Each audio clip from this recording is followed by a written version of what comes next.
The murder of Peter Parker's uncle was a pivotal moment for the young teenager, as he vowed to make sure no harm would ever come about to another innocent, while also overcoming a great obstacle of not succumbing to taking a life himself, as he refused to kill Ben's murderer as a means of revenge. Although Ben's mentorship and eventual death helped shape Peter Parker to become the superhero New York desperately needed, it did still emotionally affect him, as Peter deeply wished he could see his uncle once more and show him all the good he had done as Spider-Man.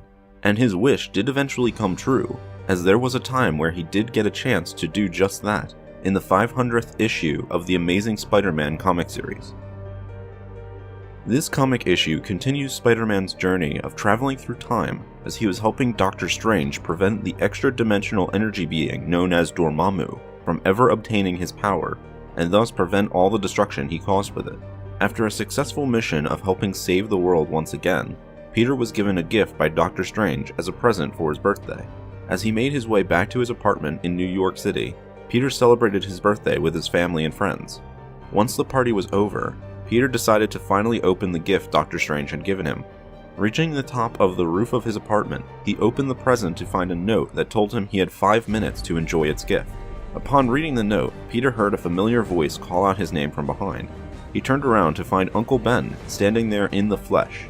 Once the shock of seeing his loved one back from the dead had settled, Peter began to ask for forgiveness, apologizing that he wasn't there when Ben needed him most, and that he failed to prevent his murder. Ben dismissed the apology, stating that Peter had nothing to be sorry for, and that they all made mistakes. Actually, Ben explained that he would only be disappointed in his nephew if he stopped reaching for his dreams and began to settle for less than what he could truly achieve. That he'd let fear prevent him from doing what he believed in. Peter reassured his uncle that he hadn't done that he'd been striving to do his best in what he believed in ever since his passing, to which Ben was more than happy to hear. Peter then tried to tell Ben about all the powers he had gained since he passed, which have allowed him to achieve all the good he has done. But before Peter could finish, Ben asked him a serious and deep question, that despite all the good his nephew claims to have done with his new abilities, was he happy?